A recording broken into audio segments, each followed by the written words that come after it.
All right, well, thanks everybody for joining us this morning. It's What Newbies Need to Know with Alex Zomchek. He's presented other programs for our webinar series last year on hive monitoring and the year before on green honey harvesting. Those are archived on our Bee Lab website, so you can look at those prior webinars. But we're excited to have Alex with us this morning. He's a master beekeeping instructor with the Ohio State Beekeepers Association. He also serves as a regional director for that organization, and he is the beekeeper down at Miami University in Oxford, Ohio. So Alex, thanks so much for joining us again, and welcome to the webinar. Well, good morning, Denise, and good morning, early morning for some of you from southwestern Ohio. We were chatting this morning when we were just testing to get on that these high 40s and mid 80s days that we've been having lately are interesting, to say the least. We were conferring whether or not this was working for the goldenrod crop that many of us are hoping for this fall. Depending on where you are in the country, we had a very wet and cold spring here. So our honey crops were light. We go into the fall, if we can call it early fall, with light hives. And so we're hoping for this. And we were joking that, or at least I was, that it's too reminiscent. I'm originally from northern Wisconsin, and this is maple syrup weather, where you have those extreme lows and highs during the day that gets that nectar pump, if you will, in maple trees working. And time will tell. So if you get a chance, I'd love to see some comments about whether or not you think the flow is coming in for you. Our hives around here see some activity, and perhaps particularly for new beekeepers, a danger, a warning is you're going to get this wonderful smell that's coming from your hives this time of year. And this can often be mistaken for American foul brood if you're on top of your game. But in fact, it's the wonderful odor of goldenrod being brought in. And this is a really good thing. In days gone by, we used to count on about another 40% of our total honey crop for the year came in that Indian summer or fall flow, and we haven't had those lately. Is it a bee issue? Is it a floral issue? Not sure. But anyway, let me begin again by thanking all of you for showing up. Some of you I see from the side, these are very early mornings. Taking time away from your busy days and schedules is appreciated. I also want to thank OSU for continuing to sponsor the webinars. I think they serve a very valuable purpose in the beekeeping community, and it's hard to believe it's 4 years already that this has been going on. In the back of my mind, I had this opening slide in mind. It may be a little difficult to see, and that is what newbies need to know, or new age newbies need to know in a post-Varroa, old, new, and yet to be identified bacterial and viral diseases, old and new pests, colony collapse, and questionable apis genetics world. Certainly a mouthful, but that, I think, it's more specific to the plan. So the first slide was to invite you in. Hopefully the second slide doesn't scare you off. But the challenge that I had was I wanted to give the people who came into the lecture a little bit of the expected mechanics and dynamics they were looking for. But at the same time, given that in the beginning, most of the new beekeepers listening to this, so much information, it's just an information overload and a blur. So I felt pretty confident that I'd be able to help kind of reinforce or remind or recommend things that you'd heard but didn't quite sink in. But it was taking it to the next level so that I could make sure that this wasn't just a refresher for some, but a next step for others, given some of the challenges that we have today. So there are newbies, and then there are new age newbies. And I want to try to address the latter as much as I can, because I think that's going to serve the beekeeping community better. So with that in mind, let me jump in. Here's a little bit of a preview. first of all, I'm going to define what I think a newbie is. It's certainly not to be mean to be demeaning or put anybody down. It's just a newer beekeeper. We're going to get into a little bit of retrospective just because I want to lay a little bit of a foundation here. Then I'm going to talk a little bit about, I think, expected bee mechanics and dynamics on setting things up. A little bit more, we're going to start changing it up on what to do and when, kind of in a new age. And then talk a little bit about that transition, the important transition from becoming a new beekeeper to a full-fledged beekeeper. And then at the end, if we're still on track, I want to throw out what I gleaned as some particular pearls, if you will, some things that I really do believe that all new beekeepers and beekeepers need to know in this new age. So let's get started. For me, a new beekeeper in general, and it depends on your experience, who you're surrounded by and with, is you're usually in that 1 to 3 years. It's all about new mechanics, new this, new that. So you haven't been moving the decimal point. You just kind of want to slog through. You want to get things established. You want to get things started. But it's important to recognize that you're in good company. You right now represent the greatest percentage in the beekeeping community. We have had such an interesting influx of an interest in beekeeping, especially the last 6, 8, even 10 years, that we stand back amazed and excited that we're bringing in all these different age groups, talent groups, personalities. For surely, this is just going to add to the diversity of the beekeeping community. But you represent a large group among us. Probably interesting so, and I'm going to bring this up again later on, but you also represent a real challenge to the beekeeping community, and that is, depending on what state you're from, unfortunately, there's about an agreed 50+%. I can't even believe we say that these days. I grew up in a 3 to 5% mortality era, and now we talk about 50 to 50+% mortality annually in hives in areas in the surrounding states. But interestingly enough, where newbies are concerned, of that, let's call it 50%, of that 50%, newbies, and there's some data to be gleaned here yet, but newbies arguably represent about 50% of that loss. So 50% of our bees are dying. 50% of that 50% are attributed specifically to new beekeepers. And there's a reason for that. We'll get into that. And hopefully by the time we get done with this discussion or lecture, we'll address some of those issues and work on it. So I find newbies to be that wonderful person. They're still bright-eyed and zealous, but yet a little tempered by their experiences. They've probably seen some hive mortality. They haven't had the honey production. There's that argument with the spouse. I thought you said it was going to take, an ROI on our beekeeping investment, and we haven't seen that yet. So newbies are a very interesting group, highly motivated, a little disheartened, but hopefully we can address some of those issues as we move along here. So a very, very, very brief retrospective on kind of where we were. As I said just a moment ago, I came from an era of, and it wasn't that I was born hundreds of years ago. I came from an era where we had a 3 to 5% mortality, and that was a winter loss that was usually attributed to hard winters, some starvation, but there was very little else.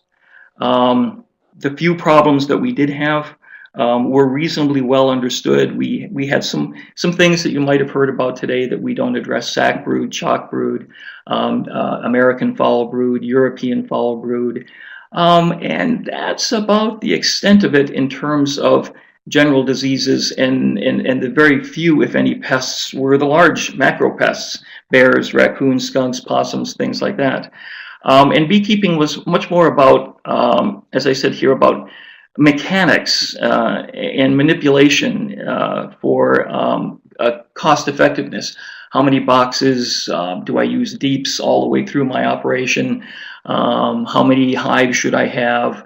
Do I go from a hand crank extractor to an electric extractor? This is the size and scale of my operation, setting up additional bee yards. You collected swarms from outside your community and within your hives. And so you dealt with these kinds of mechanical issues. That was beekeeping for the better part, in the US anyway, for the better part of the last 80, 100 years as the beekeeping community has matured. But then things changed, and they changed quickly. I was reminded about how quickly things changed when I was tasked. A call came in from my mother the other day saying, "Do you remember my brother happened to be in the People magazine. It was a December 91, 92 issue, and she wanted to know if I still had it on file." And of course I did, so I grabbed it for her, and I couldn't put it down. I just quickly flipped through the pages, and this only being some 14, 15 years ago, I knew it was a while, but excuse me, 22 years ago. Not yesterday, yesteryear, but I was surprised to find out, I point out here, there were still cigarette ads, which you wouldn't dream of today. They were still selling Smith Corona electric typewriters. This wasn't that long ago. And I reminded, then we bring this fast forward, I'm always having this argument with people, young people in particular, think that the iPhone has been with us forever, for the better part of their pre-high school years. So that means forever. And in effect, when you look back, it was actually introduced in the United States in 2007. So this kind of ubiquitous device, the smartphones, phones had been around, but smartphones have only been around for 8 years. But look at how they've taken over our culture. Look at how we've integrated them into our lives. It's truly phenomenal. And so on the beekeeping side of things, when we look at what has happened in that same period, right up until about 1987, when Varroa first reared its head in the US, from that point until today, what has changed, and changed so rapidly? And I indicate that mechanically, not so much with our beehives. I'll get into that. Bees, well, big changes there. Most of us are familiar with most of the feral colonies or wild colonies are all but statistically gone from us. That's really an amazing thing to say. This is, some people like to consider honeybees an indicator species, a litmus test of our environment, if you will. And when you stop to think for a moment that our wild colonies are no longer here, after arguably 150 million years of successive evolution and generation change, that's quite a statement. But the bigger one, and we'll address these, and why I wanted to skew this lecture a little bit, was disease and pests. Those have really been the changes in this environment. And so I have to thank and credit Reed for letting me use his slide again. This is kind of, as I mentioned, the few things pre-Varroa where we understood them, we knew what was going on, and a beekeeper was basically a honey harvester. You did a little mechanical manipulation if that was your interest, but it wasn't this world. And this is the new world. The takeaway here is there are a lot of things going on. To the new beekeeper, this is still a lot in trying to make sense of the overlap and how all of these conditions are interacting with each other. It can still be a little daunting, but you new beekeepers are the beekeepers in a new age, and we have to accept that. And so in just a very, very short span of time, we've seen some rapid changes in the beekeeping arena. And it can be rather daunting. I'm starting to run across situations where new beekeepers are beginning to concern me. You used to make this transition from 1 to 3 years, and then once you've made it that long, you were going to be in it for the long haul and so forth. And there are some concerns out there. So the ice is cracking a little bit. You're raising your hands. You're asking questions. What happened to my honey harvest? What happened to my bees? And when you look around, there certainly is enough information to garner our attentions. I mean, you're not alone. This isn't something that you're dreaming up yourself. These are just some articles I pulled out of Science News magazine from just the last few years. And every time you turn around, there seems to be some new harem scarum out there that's capturing our imaginations and attention. And to that, over here on the left-hand side, a concern of mine is that there's a growing inflation amongst the beekeeping community. Haven't quite understood that yet at a time when we have more beekeepers than ever who are buying more bees and bee equipment than ever. It costs more than ever. That's not restricted to the beekeeping community. I think a lot of people wonder about the same things where it comes to healthcare or educational costs. But it's certainly, we can appreciate the frustration you're feeling, particularly when you're suffering such high mortality rates and hive replacements, and you're not getting those that all important honey crop for some of you to help justify or keep your operations going. So I've kind of hinted at a little bit of this, and we're about to jump into some of the mechanics. But one last retrospective look back is, and not surprising to many of you, it's been pests and diseases that have primarily really played the change in what it's like to be a new beekeeper today. And so from your perspective, I'd love to know, you are literally coming of age in a beekeeping world where these are just part and parcel of your everyday world. They've always been there when you started. You're expecting them to be there. How to handle it is probably a bit of an issue, and that's what I'm hoping to address here. There is the pre-pest and disease world where this has also been a challenge, believe me. Beekeepers, some of us, are loath to change or slow to change. And so we just keep thinking that things are going to get better, more or less all by themselves. Another concern that I just wanted to throw in here, and I'll address those others, is genetics. It turns out that bees themselves are changing a lot in this environment, and I'll address that when I get to bees in just a moment. But just put that in the back of your mind for now.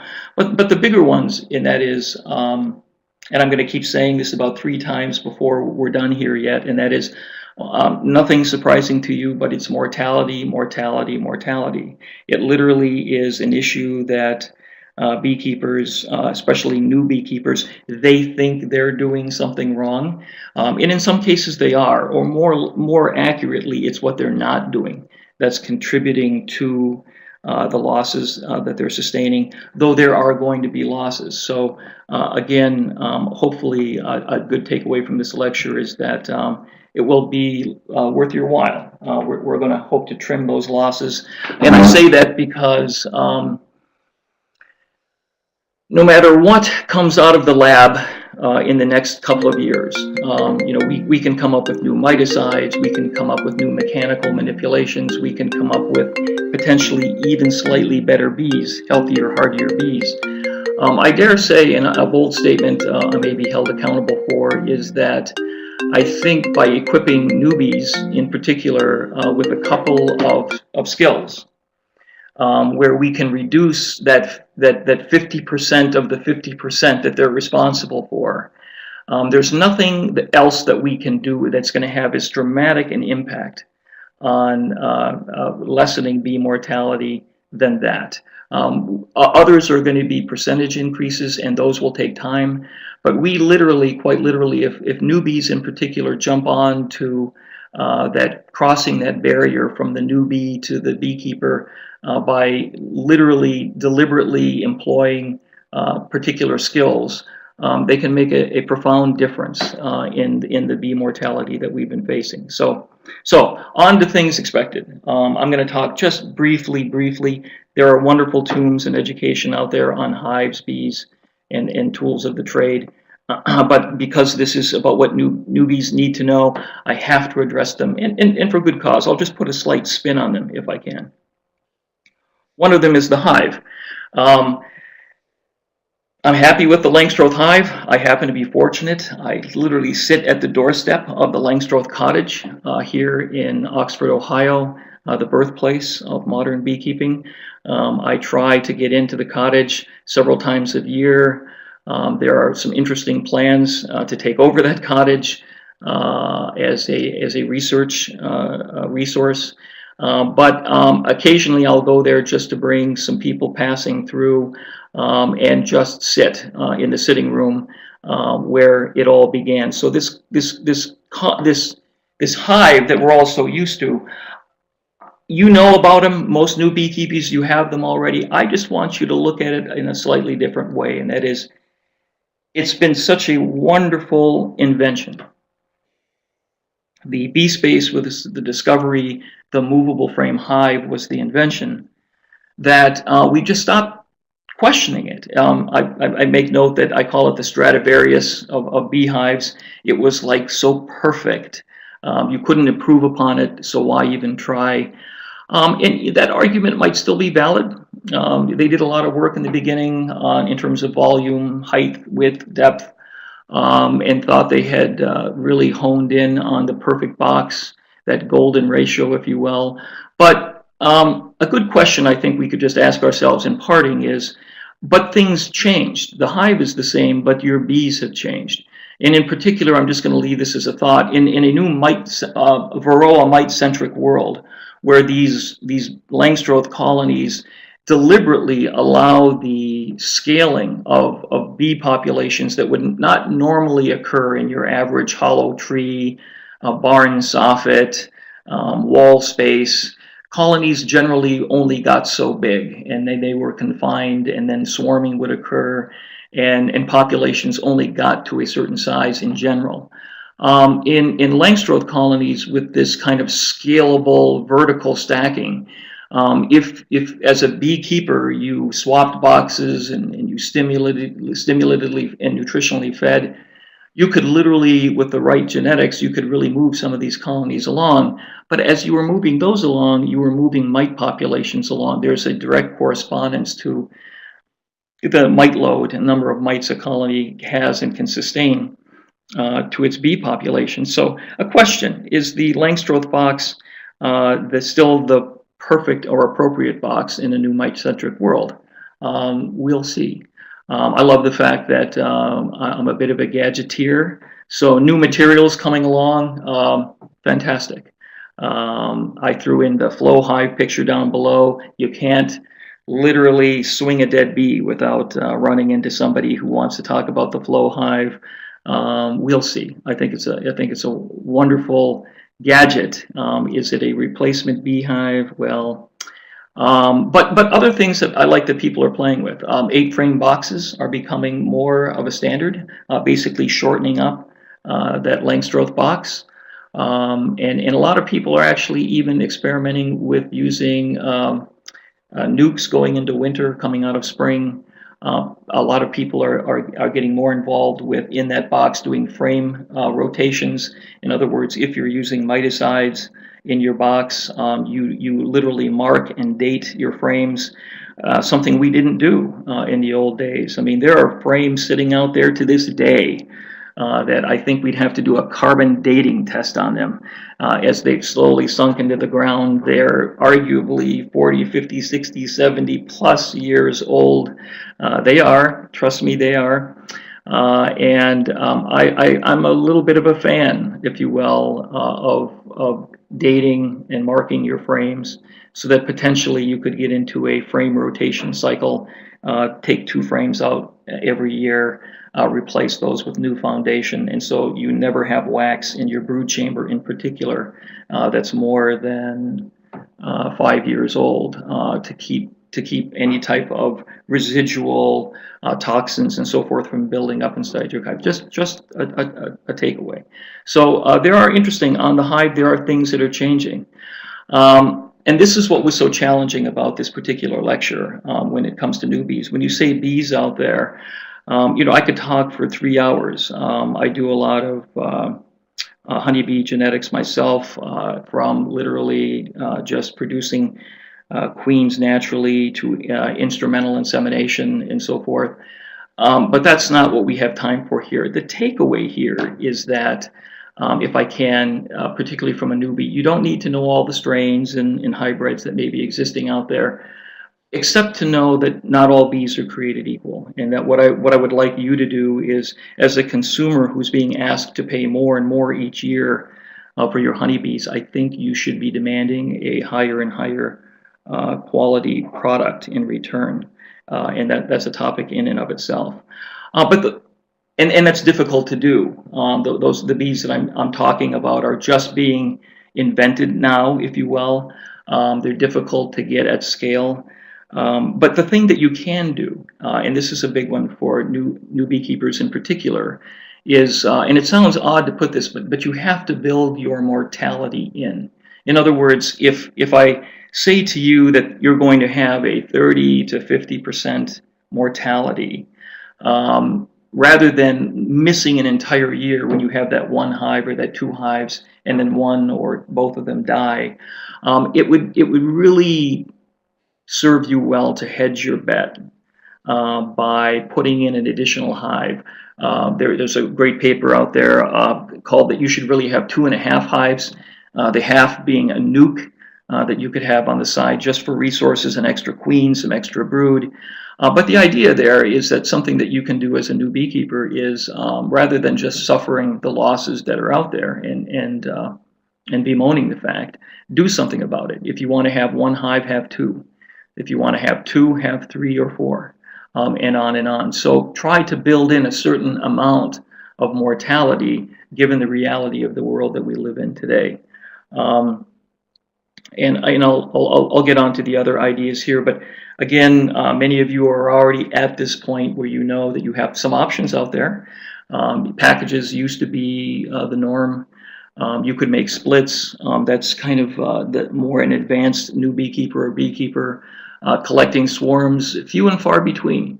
When I came to Oxford, Ohio, some 22 years ago now, I just had a conversation with an old gentleman who was here in beekeeping, that on average he would run between 40 and 60 swarms calls he would catch a spring to replenish, refresh, and increase his bee yards. Now, if he gets 4 to 6 calls, and most of those are literally from beekeepers who have established apiaries, and hey, there's a swarm of bees hanging on an apple tree near my beehives, not like days of old.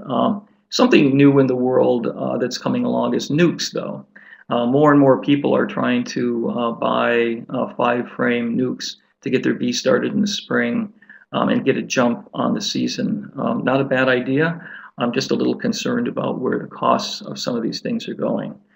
I'm going to address this last issue that I have here again later, just before we end this lecture. And I think something again new for new beekeepers is that for the longest time, you put bees in a box, you feed them some sugar water in the spring, they do their thing, and life goes on. And we've really come a long way in this. What has rapidly changed in the last, say, 20 plus years is that we're beginning to understand a whole series of issues dealing with bee gut flora, if you will, and bee health. So it turns out that as a beekeeper, you have many options here. And I'll get back to starvation feeding, stimulation feeding, and nutrition feeding. Each one of these can play a very important role in your beekeeping operation, and should, if you want to keep healthy bees. Again, these are not the days of yore where you just put them in a box, feed them a little to get them started, and leave them alone. It turns out that if you step up to the plate and throughout the entire season, whether you're keeping them from starving in the early spring to stimulating them early by feeding the appropriate portion of sugar and water, to nutritional feeding, particularly in the mid-late summer when there's nothing going on, particularly in our area. They don't have access to ready pollen in the fields. They don't have access to nectar for the better part of a month and a half to 2 months. This is a real stressor for colonies. And so for bee health, thinking about feeding, and again for starvation, stimulation, and nutrition is something relatively new and that all new beekeepers really should know. I'm going to spend almost little or no time on the classics. Most of you are here already, probably with the one exception. And that is you've decided that your smoker is appropriate or not. Maybe it's too small. Bigger is better when it comes to smokers. They tend to go out less often once you get them stoked. Hopefully by now, and if not by now, I heartily recommend you do start to work with a fuel of choice, and you're able to literally get that smoker started within a minute, and that it'll stay lit. You're using some fuel that works for you, because again, it's just the tool of choice next to your Hive tool. As a matter of fact, more important. Most of you should be reticent to step into a colony with your Hive tool without a smoker at hand. I usually, for most of my work, I go very light smoke or no smoke, taking advantage of bee behavior. But it's nice to have it there, and I recommend that for new beekeepers. The one that I see a lot of new beekeepers not using as much is the cap scratcher there in the top at the bottom right corner. You've probably seen it, heard of it. A lot of people think of it in the honey room for removing some of those cells that are being particularly annoying when you can't dig at them with your heating knife or your extracting knife. But it's such a fantastic tool in the bee yard for literally a probe, pulling out some questionable pupa, digging in and pulling out drone brood to take a look for a quick varroa check, and on and on. It's an inexpensive and necessary tool in your operations, and everything else is pretty standard. The one I'll close on is on the bottom. This is actually a little device I use routinely. It's a couple of peanut butter jars taped together with a screen in between where I use a powdered sugar shake to do varroa counts for monitoring. Again, this wasn't yesteryear beekeeping. This is new age beekeeping, whereas with the tools above, I really do think you need a monitoring tool. And we'll talk just a little bit more about that later as we can in the lecture of this length. But okay, so those are the classic statics of beekeeping. So for some of you who are kind of wannabe beekeepers or just new beekeepers, I hope there was something to glean from there. But now it becomes again, and I'm going to get through the last of the have-tos. And that is a little bit of the dynamics of beekeeping, but with a little bit of a spin. Hopefully, you got your bees, you got them in a box somehow, various methods for doing that, and then you put them and place them somewhere, and you've experienced whatever you've experienced. But this is just maybe hopefully moving the decimal point again, refining the method a little bit. And these are the things, again, that quickly, it's a takeaway. Location, and by that I mean most of you are kind of familiar with some of these numbers out there. 2 million flower visits for 1 pound of honey. Wherever you place your bees, you must have access to hundreds of millions of flowers. And if you up your hives by a factor of 10 or more, those literally become hundreds of billions of flowers. You literally must be near a floral source, or your bees can quickly starve out. So that's you probably discovered by now. That's very, very important. Can't say enough about that. Other things I'm sure that have come along or are coming along is that it is important what you set your hive on. Establishing, as simple as 2 cinder blocks to some of the incredible pipes and mechanisms out there, but having a solid foundation, which surely is going to erode when it rains, they tip, all kinds of things can happen, is important. Rotating your colony for the prevailing winds is a very important thing that you'll probably learn by now. You don't want, in particular, those cold spring prevailing winds blowing right up into your colonies. So how you face it and getting that morning sun on your boxes to kind of revitalize them as early as possible really makes a difference in moving colonies along.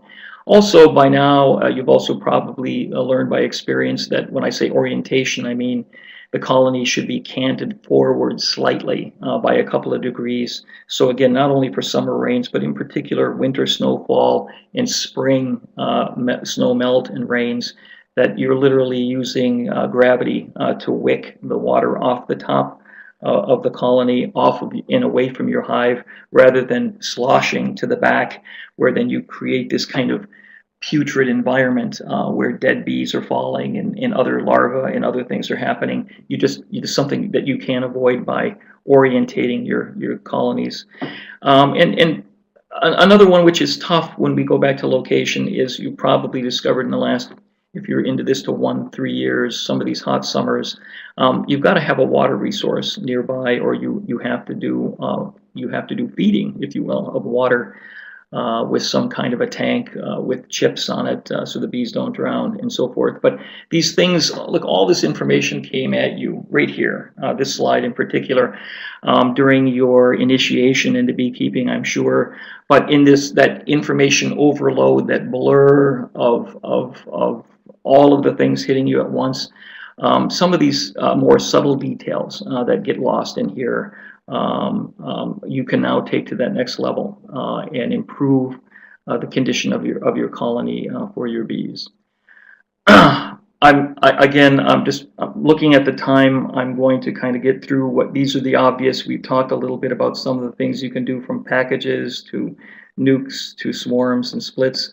But by now, at least the takeaway here is that there are more than one kind of way to get your bees in a box. Whether you ultimately learn to make your own, they don't always have to be shipped in a cage. There are options and choices out there, and you should be more aware of those, there is a growing frustration of bee quality out there. But so now we're kind of through the basic mechanics, and I've already hinted at this. This is what and where we want to go in this next little segment, is to take new beekeepers kind of kicking and screaming into our new age. And that is, there are things that just separate you. Usually it's a little bit of a knowledge base or a reality check. You walked into this thing too, lots of people were telling you it's all about, or at least it felt that way, about rainbows and unicorns, and you were going to plop this hive down, and you were going to have the healthiest, happiest bees in the county. You were going to produce hundreds of pounds of honey, which you were going to distribute throughout the community in your own labeled jars, and yada, yada, yada. However, the reality can be far more daunting. And some of you, I'm sure, are feeling the effects of that already. And I've hinted at some of these already. You, in particular, newbies, have to take this next step, where you are doing a few of the right things at the right time in your colony, so that you can reduce part of the mortality that is specifically attributed to newbies or new beekeepers. So I'm going to talk a little bit about that, cycles and pests, what monitoring is all about, and treatments, and then we'll wrap it up with a couple of little pearls, if you will, from here. But I'm going to actually come back to Denise when I'm done with this. I've actually produced a new cycles graph that I didn't include here, but it's more than just this typical. Some of you may have seen this one already. If you look at the bee curve on the top followed by the mite curve below, you'll see that in fact they are very related to each other, as I hinted at during the Langstroth hive moment, that the bigger the bees, the bigger the mites in a box. And so understanding where these curves are in your year, if you look below January through December, obviously it doesn't do a lot of good to be treating for mites in general in February, March, April, when in effect you should be seriously thinking about sometimes in July, August, September, of course, depending on where you live. There's a time of year, and understanding these cycles can really help, as well as I talk about bee cycles here, macro and micro, seeing the overall year bee population cycles, and then again understanding where your bee cycles are, how long it takes for a worker or a drone, a queen to mature, can really be helpful if you're pulling frames or you're introducing a medication or you're putting in a drone frame. All of these things can really help, as well as whether we like it or not, you're in it for bees, but it really does help if you begin to understand a little more specifically about the specific pests that are causing you grief, and the disease cycles in what time of year. A classic is something that's been around forever is, for instance, this time of year is wax moths. Wax moths are migratory. They're not here in the spring, early summer, so it doesn't do any good to treat for them then. However, as you've been extracting, hopefully, supers of honey, they're starting to show up. This is the time when you stack those empty or wet supers, extracted supers, and you suddenly discover that they can be prey to small hive beetles, they can be prey to wax moths, they can be prey to a host of other organisms. But when you understanding these particular predators and their cycles in where they fit in the year can really push you're not consumed. All of these things aren't coming at you from all directions all the time. There are stages and cycles through the year. In understanding them, you just know where you are in the process, and you can act accordingly. The biggest one, the biggest probably takeaway, I hinted at this in the opening, and my particular zealous mission these last 2 years has been about monitoring. That was something we just didn't do in days of yore. Your bees did their thing. You put them in a box. They swarmed or didn't. You collected honey. Repeat. But today, given the pest disease issues that are plaguing us, it really becomes a tool. I indicated as a tool. But as I said, it's almost a philosophy or a mindset that you have to go into beekeeping with. You're a detective now. You're a physician now. You rap on your colony. You walk into your patient's room. You look for clues. You look for signs of either that your colonies are healthy or they are not. So this is really important that new beekeepers take that next step into becoming a monitor, an agent of their colonies. Because as I indicate here, it's just no longer an option. We even have this other problem, and that is uncertain of what's going on in our colonies because new beekeepers have a little bit of an information lag. They're not sure of all the pests, all the diseases, all the cycles contained within. You kind of get into this harem-scarum moment, and many new beekeepers that I know, for lack of a better word, they go into something I call cognitive dissonance. They just don't want to think about it.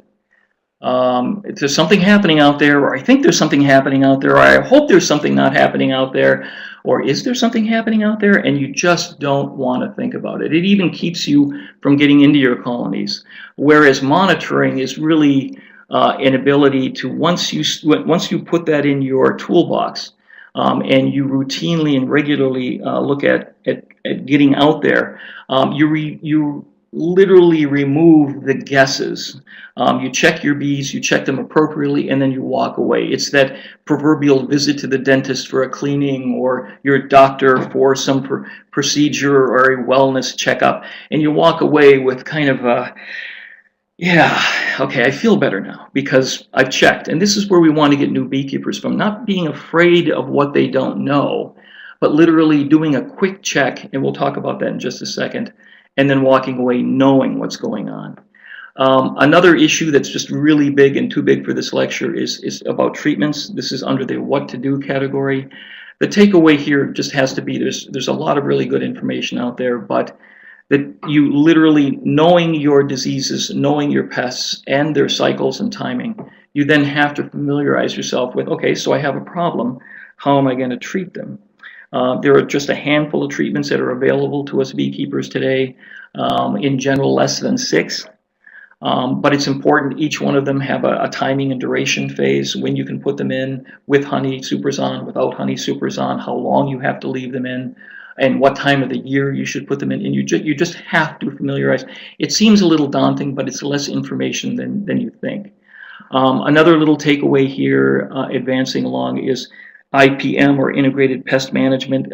Once you learn that you have to start thinking about treatment, then after a while you take it to the next level and you talk about rotating those treatments, so you're not doing the same thing over and over and over again. The same problem we have with children. You can't just give them the same antibiotic over and over again and expect the same results. After a while, you fatigue that antibiotic in the face of the pathogens out there.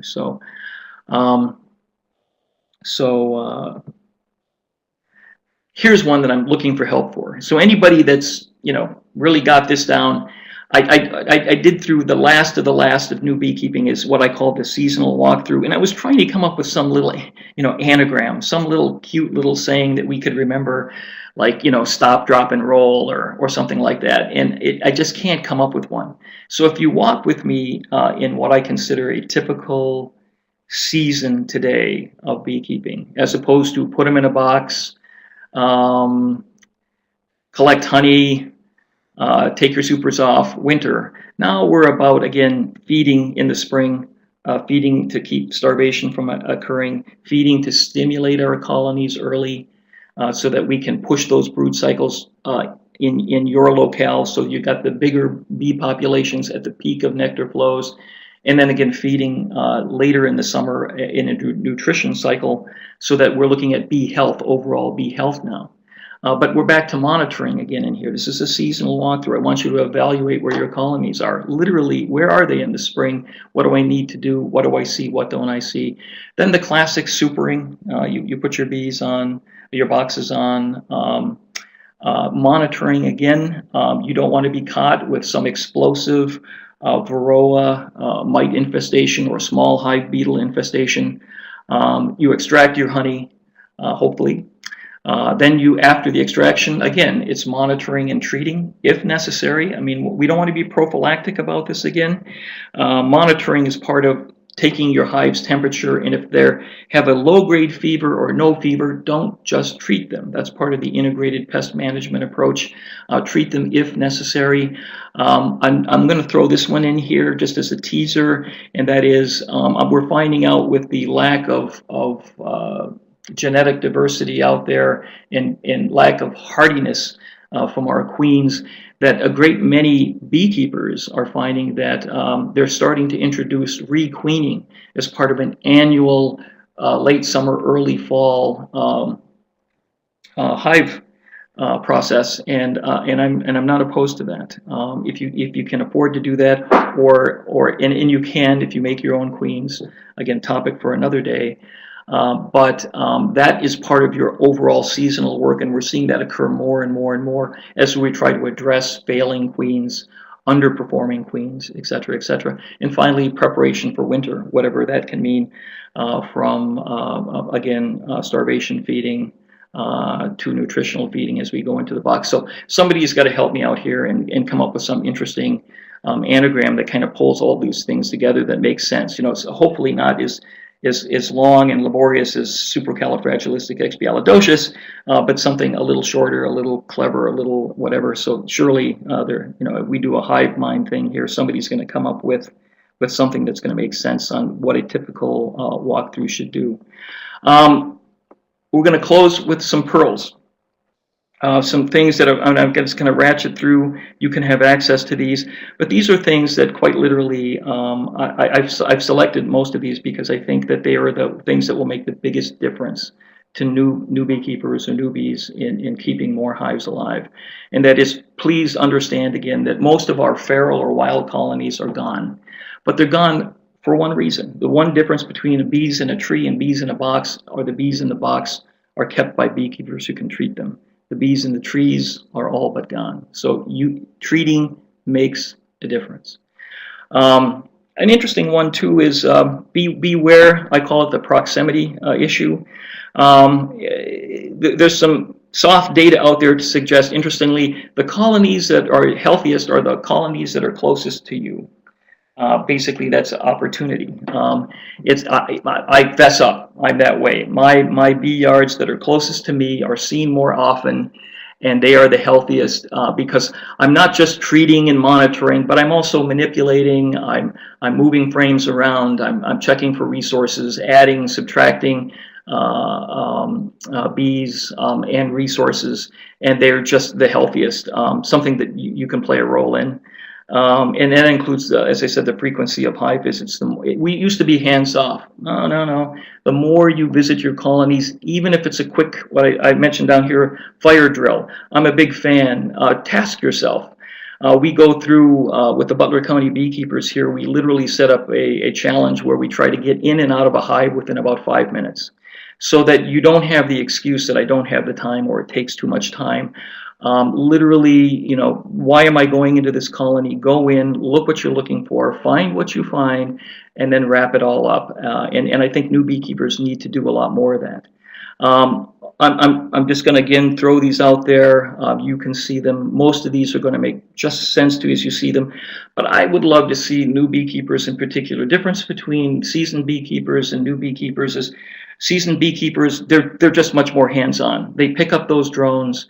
Because they can't bite or sting you. You get used to holding bees in your hands. Then you move to being able to pick up your queens, clip them, mark them, do whatever. The real key is getting in there and not just looking from afar, kick the box and then walk away, but getting in there and literally getting inside.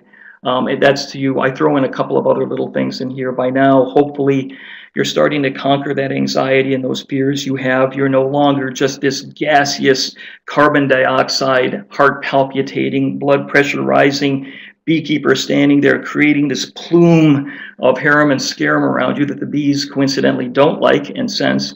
And so hopefully you're reaching. I'm going to go there. This Zen state when you're in your bees. Breathe deeply. Enjoy the experience. Pick your and choose your time of day and weather, and it'll make all the difference in the world. Another little pearl is that, and this is we've just proven this time and time again. When I sit down and I talk to just really great beekeepers, almost to a soul, they just tend to be great record keepers. These are beekeepers that are, they keep notes. When was I in last? What did I see? What do I need to do next? It's not just I go, I forget, and life goes on. I get caught up in the maelstrom of our daily activities. Really, better record keepers make better beekeepers. And simple, but enough said. Simple thing to do. And when you think about particularly new beekeepers in a new age of technology, where we have smartphones, we have these ability, take a picture of something that in your colony that disturbs you or bothers you, send it in to a friend, a mentor, something. We just have the ability today to use these tools. We just have to use them. A big one is, I'm hoping by now new beekeepers are transitioning into beekeepers, and that is, we live in a deterministic world. The biggest takeaway here is that you will find the more and more you're in beekeeping, if you do this to your bees, you can get this in return. Whether you're trying to get them to be wax makers, whether you're trying to stimulate brood, whether you're trying to do this, it's important that you do this. And I stress this one again in the timing aspect. We have to reach an age where new beekeepers fall prey to what I call the beekeeping by faith, and that is they hope, they pray, they wish that things are going to go well this year. Becoming a beekeeper means that you play a big part of that. It's very deterministic. If you do this, then you get this in return. And you'd be amazed at a role as you move along, how far you can push your bees or get them to do the things that you want them to do. So, I'm not going to exhaust you all through this. This is here. But if you just let your eyes kind of scan down, this is a general wrap-up of the things that we've discussed in the better part of an hour here. And a lot of it literally has to do with beekeeping or becoming a beekeeper and not a newbie. Is literally a purposeful, determined action. You as a beekeeper are controlling a lot of what's happening inside the hive now. Our hives are fragile. They're literally throughout the year, if you literally see the car kind of leaving the road, you have that ability to just nudge it back to the center again, and then things will move along. A lot of work to be done on that fragility, but the fact of the matter is that's the world we live in. And as a beekeeper, when you go through this, as I said, know your pests and diseases, know your treatments, know the timing of them. You'll find out that, and I want to hit on that last one again one more time. I think because that's going to play a lot into overall hive health as we move along. A lot of beekeepers are just, especially new beekeepers, they assume things. And so don't let your bees starve. That's not being a beekeeper. Understand that you can stimulate your bees to make them do things, and nutrition plays a huge, huge role in all of this. So